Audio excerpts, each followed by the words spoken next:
साहेब येतात साहेब येतात त्याच्यामुळे मला पण लवकर आटपायला लागणार आहे. जमलेल्या माझ्या बांधवांनो, भगिनींनो आणि मातांनो, पहिल्यांदाच मला असं बघत असाल ना तुम्ही. माझा आजचा दिवस कसा गेलाय ना हे मला कोणीही विचारू नका. माझ्या 32 वर्षातला एवढा घाणेरडा दिवस माझ्या आयुष्यात गेला नाही, कारण राज साहेबांची पहिली जाहीर सभा ही माझ्यासाठी आहे आणि मला त्याच्यात बोलावं लागणार आहे. त्याच्यामुळे ही भीती तुमची नाहीये, तर मागे जे बसणार आहेत ना त्यांची आहे.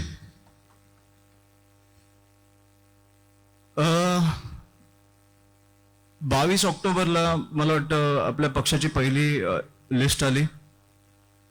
त्याच्यात मी अधिकृत उमेदवार म्हणून राजसाहेबांचं जाहीर झालो.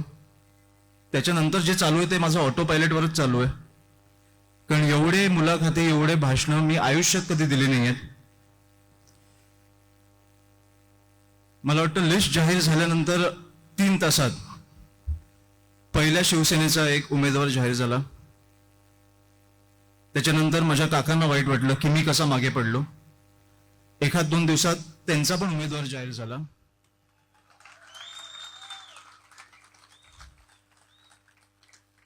तो उमेदवार जाहीर झाल्या झाल्या मी पहिला फोन हा संदीपजींना केला. तुम्ही आत्ता पण विचारू शकता, आमच्या संदीप देशपांडे सरांना केला, कारण मी बातम्या ऐकायला लागलेलो की कुठेतरी वरळीमधनं माघार घेतली तर आम्ही माहीममधनं माघार घेऊ. हे फक्त बातम्या येत होत्या, मला माहित नव्हतं खरं आहे की खोटं आहे. पण पहिला फोन मी संदीपजींना केला की माघार घ्यायची नाही, आपण उतरलोय ते जिंकण्यासाठी आणि जिंकायचंच. आठवतं ना सर? त्याच्यानंतर मग माझ्या मुलाखती चालू झाल्या आणि मग त्रिकोणी एक लढत आहे, ते त्यांचे प्रश्न चालू झाले. त्रिकोणी एक लढत आहे, तुम्हाला काय वाटतं? हे त्रिकोणी नाहीये, माझ्यासमोर एक तर 5 किंवा 6 उमेदवार आहेत. ते 6चे 600 जरी असले तरी मला फरक पडत नाही, कारण माझा माहीमकरांवर विश्वास आहे. कारण आता खूप सहन केलंय माहीमकरांनी. मी इकडे 32 वर्ष राहिलोय. मी वेगळा फिरतोय, माझी मिताली, माझी बायको माझ्यावर फिरते, माझी आई वेगळी फिरते, माझे सासरे फिरतात, माझी सासू फिरते, माझी आत्या फिरते. आम्ही सगळे वेगवेगळ्या ठिकाणी फिरतोय आणि मला वाटतं दुपारच्या जेवताना आम्ही भेटतो, कारण तेव्हाचा प्रचार बंद असतो. तेव्हा माझी आई मला एक गोष्ट सांगत होती की ती कोळीवाड्यात गेलेली आणि एका कोळी बांधवांनी तिला सांगितलं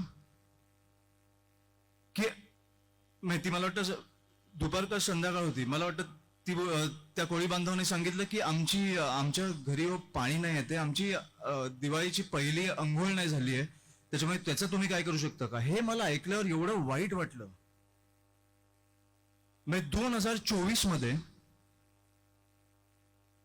मुंबई ही मला वाटतं देशाची आर्थिक राजधानी आहे. त्याहून माहीम एवढा सुसंस्कृत, अभ्यासू असा परिसर म्हणून ओळखला जातो, त्याच्यात पाणी ही आपली समस्या आहे.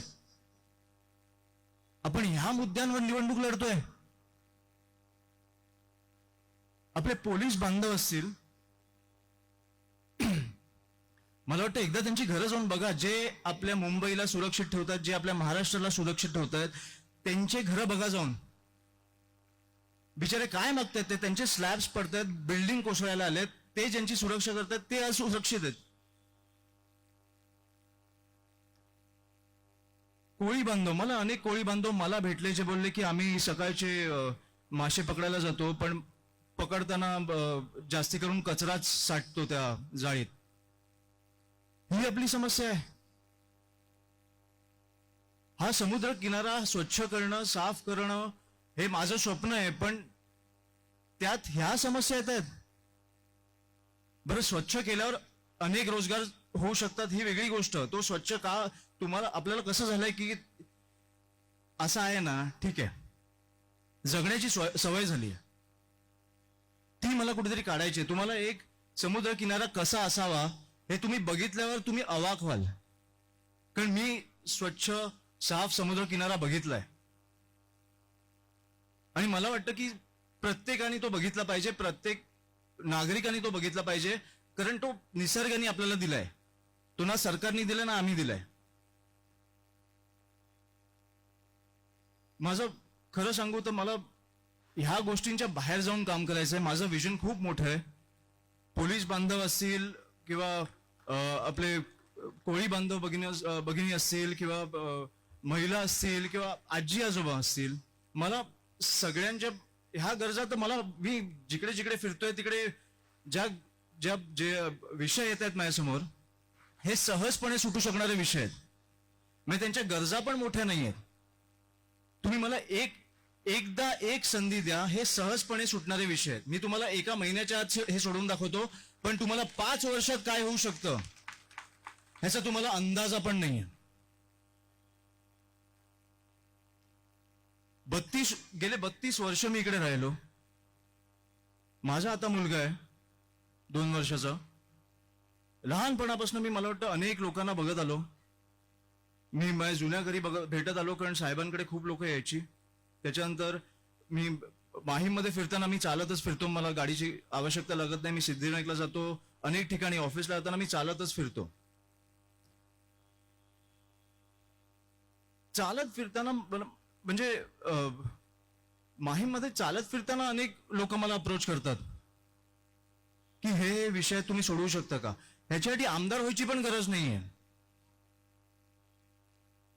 पण मी चालताना एक नोटीस केलंय की तो एक समाधान जे होतं, समाधान म्हणजे तो नाही, एक आयुष्यात जे समाधान लागतं ते जे होतं ते कुठेतरी कमी झालंय.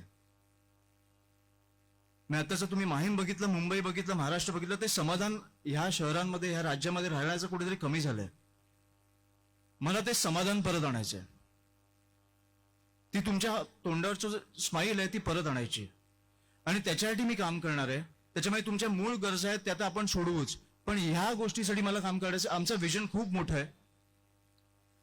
म्हणून मला वाटतं येत्या 20 तारखेला रेल्वे इंजिन या निशाणीवर 1 नंबर दाबून तुम्ही मला भरघोस मताने निवडून द्यावं, ही माझी ईश्वर चरणी पण इच्छा आहे आणि तुमच्याकडनं पण अपेक्षा आहे. आणि हेच बोलायला मी तुमच्या समोरच आलोय. मी जास्त बोलणार नाही कारण साहेब पण येत आहेत. त्याच्यामुळे एवढं बोलून मी थांबवतो. जय हिंद, जय महाराष्ट्र.